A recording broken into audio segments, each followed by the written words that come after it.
اللہ وبرکاتہ۔ وعلیکم السلام۔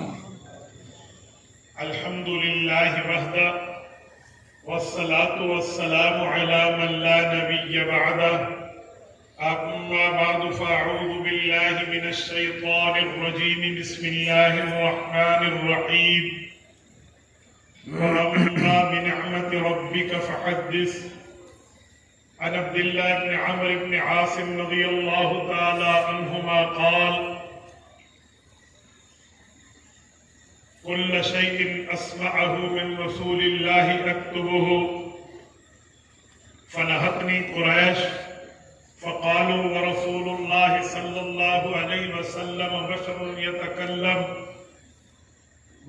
يتكلم في الغضب والرضا. فأمسكت عن الكتاب فذكرت ذلك للنبي صلى الله عليه وسلم فأومى بأصبعيه إلى فيه فقال: اكتب فوالذي نفسي بيده ما يخرج منه إلا حق. رواه الإمام الهمام أبو داود في سننه. اللهم صل على محمد وعلى آل محمد كما صليت على إبراهيم وعلى آل إبراهيم إنك حميد مجيد. اللهم بارك على محمد وعلى آل محمد كما باركت على إبراهيم وعلى آل إبراهيم إنك حميد مجيد. یا الہی آج تو صدیق سا ایمان دے، یا الہی آج تو صدیق سا ایمان دے، آنکھ دے اور اسوہ فاروق کی پہچان دے، کر مبرہ عیب سے اور عفت عثمان دے، کر مبرہ عیب سے اور عفت عثمان دے، فقر دے کر راہ کا اور حیدری اوسان دے۔ میرے معزز دوستو، آج 11 جنوری 2025 بروز اتوار، اور میں جامعہ مدنیہ جدید لاہور کے سالانہ تقریب ختم بخاری میں آپ کی خدمت میں موجود ہوں۔ رب کریم کروڑوں اربوں رحمت نازل فرمائے حضرت مولانا سید محمود شاہ صاحب کی قربت اقدس پر ہر سال حضرت خود ختم البخاری کی تقریب میں خود شرکت فرماتے اور آخری حدیث طلبہ کو پڑھاتے۔ آج پہلا ختم بخاری ہے جو ان کے بعد ہو رہا ہے۔ میری دعا ہے ان کے صاحبزادہ کے لیے، سید میاں مخاشہ کے لیے، رب کریم ان کو اپنے والد محترم کا صحیح جانشین بنائے۔ اللہ رب العزت اس نوجوان کی عمر میں، صحت میں، علم میں، ارادوں میں، اداروں میں ترقیات عطا فرمائے۔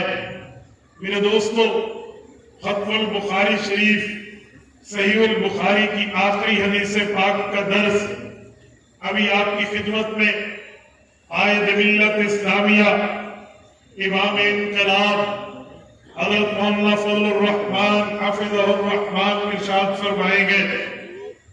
حضرت راستے میں ہے، بس پہنچنے لگی ہے۔ حضرت قائد ملت اسلامیہ دامت برکاتہم العالیہ اس مدرسہ کے محتمم بھی ہیں، اور ہمارے عکاشہ میاں صاحب کو رب جزائے خیر دے، یہ حضرت اس وقت نائب محتمم ہیں۔ رب کریم ان سب کی ارادوں میں ترقیات عطا فرمائے۔ میں حدیث پاک کی عظمت، مقام، مرتبت، درجہ، حیثیت اور ویلیو کے عنوان پہ گفتگو کرنے لگا ہوں کہ آج حدیث پاک کے مجلس کا معاملہ ہے، تو حدیث پاک کی ویلیو کیا ہے؟ میرے دوستو، ایک بات ذہن میں رکھیے کہ صرف قرآن کریم آسمان سے نازل نہیں ہوا، بلکہ قرآن کریم کے ساتھ ساتھ حدیث پاک کو بھی آسمان سے نازل کیا گیا ہے۔ آپ قرآن کریم کھولیے، سورت نمبر 4 سورت نساء کھولیے، آیت نمبر 113 کو سامنے رکھیے۔ رب کریم ارشاد فرماتے ہیں وَأَنزَلَ اللَّهُ عَلَيْكَ الكتاب والحكمة وعلمك ما لم تكن تعلم وكان فضل الله عليك عظيما. محبوب مصطفیٰ ہم نے آپ پر قرآن بھی نازل کیا، حکمت یعنی حدیث پاک کو بھی نازل کیا. قرآن اور حدیث آپ پہ نازل کر کے آپ کو ان علوم سے متمتع فرمایا، مستفید فرمایا جو اس سے پہلے آپ نہیں جانتے تھے. رسالت میں آپ کو یہ رب کریم نے فرمایا ہے. یہ آیت اس بات پہ شاہد عدل ہے کہ جیسے قرآن کریم آسمان سے آیا ایسے ہی حدیث پاک آسمان سے آئی ہے. اور یہ بات بھی ذہن نشین رکھنی چاہیے کہ رسالت مآب علیہ السلام کو حدیث پاک بیان کرنے کا حکم رب کریم نے خود دیا ہے. جو خطبے میں نے آپ کی خدمت میں آیت پڑھی ہے سورۃ والضحیٰ، اس کی آخری آیت، آیت نمبر 11، رب کریم فرماتے ہیں وَأَمَّا بِنِعْمَةِ رَبِّكَ فَحَدِّثْ. محبوب مصطفیٰ آپ کی زندگی مبارک پر اللہ تعالیٰ نے جو نعمتوں کا اور انعام کے ترتیب کا معاملہ رکھا ہے اسے آپ بیان کیجئے. حضرت علامہ شبیر احمد عثمانی رحمہ اللہ صحیح البخاری کی شرح فضل الباری کے مقدمے میں لکھتے ہیں کہ فحدث سے حدیث مشتق ہے، اسی لیے حدیث پاک کو بیان کرنے کا حکم اللہ تعالیٰ نے اس آیت میں دیا ہے. میرے دوستو، حدیث پاک کوئی عام چیز نہیں ہے، بلکہ حدیث پاک اپنے اندر اتنی ویلیو رکھتی ہے جس کو پاک پیغمبر صلی اللہ علیہ وسلم کی رب کریم نے ذمہ داری کو بیان فرمایا ہے. سورۃ انعام آیت نمبر 44 میں فرمایا وَأَنزَلْنَا إِلَيْكَ الذِّكْرَ لِتُبَيِّنَ لِلنَّاسِ مَا نُزِّلَ إِلَيْهِمْ. محبوباً قرآن آپ پہ اترا ہے، اس کی تشریح بھی آپ نے کرنی ہے. قرآن آپ پہ نازل ہوا ہے، اس کی وضاحت، ایکسپلینیشن، تشریح، تفسیر، مراد، تعویل یہ بھی آپ نے بتانی ہے. تو حدیث پاک کا مقام یہ ہے کہ یہ صرف قول رسول نہیں ہے، یہ منزل من السماء بھی ہے، اقوال رسول بھی ہے. رسالت آپ کی طرف سے قرآن کریم کی وضاحت بھی ہے، قرآن کریم کی تشریح بھی ہے. لاہور کے غیرت مندو، اگر پاک پیغمبر کی حدیث نہ ہو قرآن کریم سمجھ میں نہیں آ سکتا. رسالت آپ کا فرمان نہ ہو قرآن کریم کو سمجھا نہیں جا سکتا. آپ کہیں گے کیا مطلب، میں سمجھانے لگا ہوں. کئی آیات ایسی ہیں جس کے لیے حدیث پاک کی شرح جز لا ينفق کا درجہ رکھتی ہے، جس کے لیے حدیث پاک کی تشریح یہ لازمی، ضروری، کمپلسری ہے، اس کے بغیر نہیں سمجھا جا سکتا. مثلاً قرآن کریم نے، رب کریم نے رسول کریم پر یہ آیت کریمہ نازل فرمائی. اللہ فرماتے ہیں وَمَا رَمَيْتَ إِذْ رَمَيْتَ وَلَكِنَّ اللَّهَ رَمَىٰ. اس کا ترجمہ یہ ہے محبوب مصطفیٰ جب آپ نے مارا تو آپ نہیں مار رہے تھے بلکہ وہ مار تو اللہ کی تھی. میرے طالب علم دوستو، میرے غیور بھائیوں، میں بڑے چیلنج سے کہنے لگا ہوں جو کہتا ہے ہمیں حدیث پاک کی ضرورت نہیں ہے، جس کا نظریہ یہ ہے کہ حدیث پاک کی ضرورت نہیں، اللہ کے قرآن میں سب کچھ ہے. میں پوچھنے لگا ہوں مجھے بتائیں اس آیت میں مار کا مطلب کیا ہے اور رمی کو کس صورت میں بیان کیا جا رہا ہے. قرآن کہتا ہے وَمَا رَمَيْتَ إِذْ رَمَيْتَ وَلَكِنَّ اللَّهَ رَمَىٰ. اس مارنے کا مطلب کیا ہے؟ کسی نے تلوار ماری تھی، یا کسی نے تیر مارا تھا، یا کسی نے ڈنڈا اور سوٹا مارا تھا، یا کسی نے تھپڑ مارا تھا، یا اینٹ اٹھا کے ماری تھی، یا پٹائی اٹھا کے ماری تھی. کیا مارا تھا؟ اگر پاک پیغمبر کی حدیث کہو دل ہوتے کا کام بھی چھوڑ جائے گا. خالد ہی کے گھر کی بات نہیں ہے کہ آپ اس آیت کی تشریح کرتے. حضور پاک کی حدیث آئے گی، نبی پاک کی حدیث بتائے گی. صحابت الوجود فرمایا تھا کفار کے آنکھوں پر رسالت باب علیہ السلام نے یہ ریت کی مٹی اٹھا کے پھینکی تھی. پھینکنا حضور کا کام تھا، ان کی آنکھوں کو چبھا دینا میرے اللہ کا کام تھا. پھینکنا حضور کا کام تھا. تو ان کے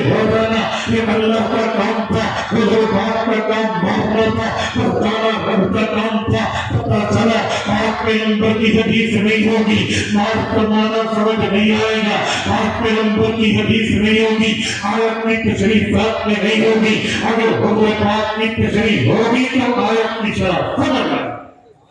سبحان اللہ۔ میں اس پہ بڑھ کے ایک جملہ اور بھی کہنے لگا، حضرت رسول اللہ نے جنگ بدر لڑی ہے، جنگ بدر میں 1000 کافر ہے، 313 مسلمان ہے، بدر اسلام کی پہلی مسلح جنگ ہے، اس جنگ کے اندر نبی پاک کا مقابلہ ہے، یہ پہلی جنگ نہیں، یہ پہلی مسلح جنگ ہے، ورنہ اس سے پہلے بوات بھی ہوا ہے، غزوہ ذوالنصیرہ بھی ہوا ہے، یہ صحیح بخاری جلد نمبر 2 کتاب المغازی کی اسٹارٹنگ امام بخاری نے اسی جگہ سے کی ہے۔ خبر حدیث پاک کے مطابق یہ پہلا نہیں بلکہ پہلا مسلح معرکہ ہے۔ حضور پاک اس واقعے میں آئے ہیں، کفار کی تعداد 3 گنا زیادہ ہے، مسلمانوں کی تعداد 3 گنا کم ہے۔ حضور پاک عریش کے نیچے بیٹھ کر دعا مانگتے ہیں، اللہم ان طالق هذه العصابة لا تحبط في الارض۔ محمود مصطفیٰ نے مانگا، اے میرے مولا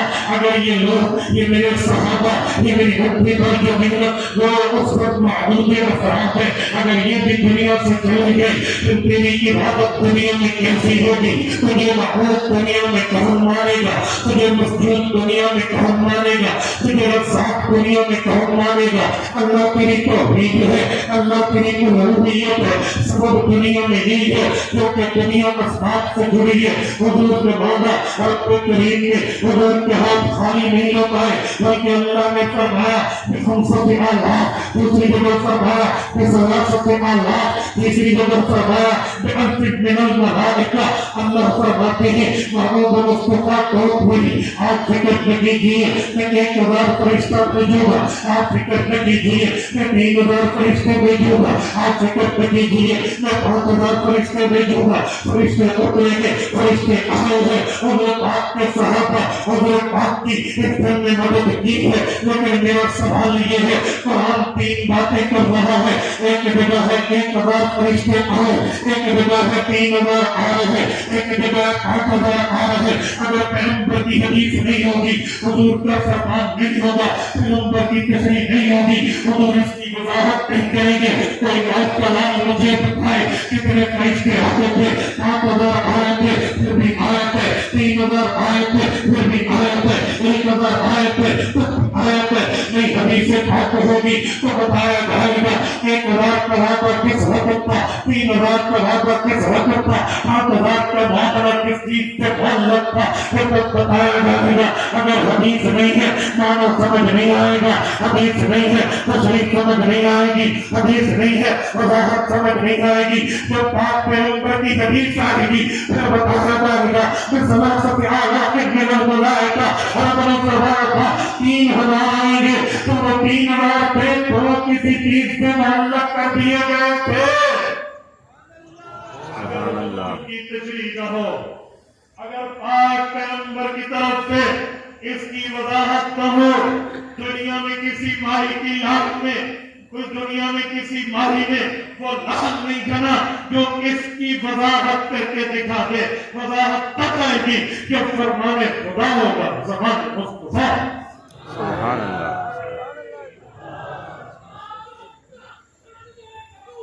زندہ آباد، زندہ آباد، زندہ آباد، زندہ آباد۔ اللہ آپ کو حج پہ لے جائے۔ میرا عنوان عظمت قرآن نہیں ہے، میرا عنوان عظمت صحابہ اس وقت نہیں ہے، میرا عنوان کیا ہے؟ عظمت حدیث۔ اس کو نعرہ لگایا نہیں، جیسے میں کہتا ہوں نعرہ نہیں لانا، میری گفتگو سبق سمجھ کے سنو۔ آپ نعرہ لگائیں گے، میں دلیل قرآن سے حدیث کی شرح پہ دے رہا ہوں، آپ عظمت قرآن کی بات فرمائے، اس کا مطلب ہے نعرے والے نے بھی میری بات نہیں سمجھی کہ میرا درد نہیں کیا ہے۔ اللہ آپ کو خوش رکھے، میں آپ کی جذبات کی قدر کرتا ہوں لیکن نعرہ نہ لیں۔ میری گفتگو کو دلیل کی دنیا میں سمجھو۔ میں آپ کے مذہب کا خطیب نہیں ہوں، میں شور شرابہ نہیں چاہتا، میں آپ کے مذہب کا وکیل ہوں، وکیل سناٹا کا۔ ٹھیک ہے، جزاک اللہ۔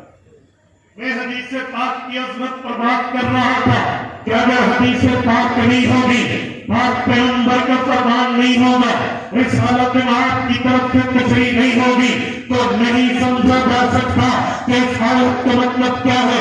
آیت ایک جملہ اور قرآن کریم کا کی خدمت میں پیش کرتا ہوں اور رب کریم کے لیے قرآن کریم میں فرماتے ہیں اللہ يتوفى الأنفس حين موتها والتي لم تمت في منامها ويمسك التي قضى عليها الموت ويرسل الأخرى إلى أجل مسمى إن في ذلك لآيات لقوم يتفكرون۔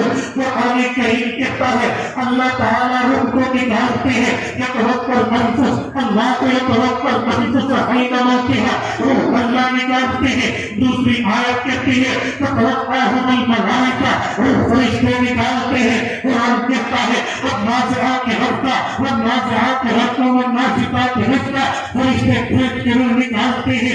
میرا سوال یہ ہے نازعات فرشتے نکالتے ہیں، ملائکہ فرشتے نکالتے ہیں، یہ اللہ کی ذات روح نکالتی ہے۔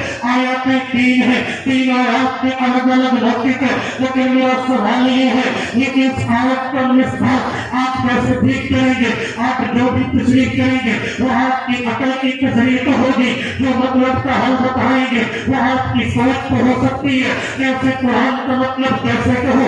قرآن کا مطلب تو اللہ کی بات مصطفیٰ جانتے ہیں، لہذا ضرورت حدیث ہے، حدیث کا چاہیے، حدیث بتائے گی اللہ تعالیٰ کے روح نکالنے کا مطلب واسطہ بلا واسطہ کیا ہے، فرشتوں کی بات کا مطلب موسیقی کا نام یہ اجلی ہی کیا ہے، اور نازعات کے غرقا کا مطلب کفار مشرکین و منافقین کے لیے کیا ہے۔ جب تک پاک پیغمبر کی حدیث نہیں ہوگی اس آیت کا مطلب سمجھ نہیں آئے گا، تو پتہ چلا حضرت پاک کی حدیث ہوگی پچھلی سمجھ آئے گی، حضرت کے اوپر بات ہوگا مطلب سمجھ آئے گا۔ اور میرے دوستو لاہور کے غیور میں آپ کی خدمت میں کہنے لگا ہوں میرے پاک پیغمبر کے قرآن کی عظمت یہ ہے، میرے پاک پیغمبر کی بات کی عظمت یہ ہے، میرے پاک پیغمبر کی زبان کی عظمت یہ ہے۔ رب کریم نے رسول کریم کی زبان کے لیے فرمایا ہے وما ينطق عن الهوى إن هو إلا وحي يوحى۔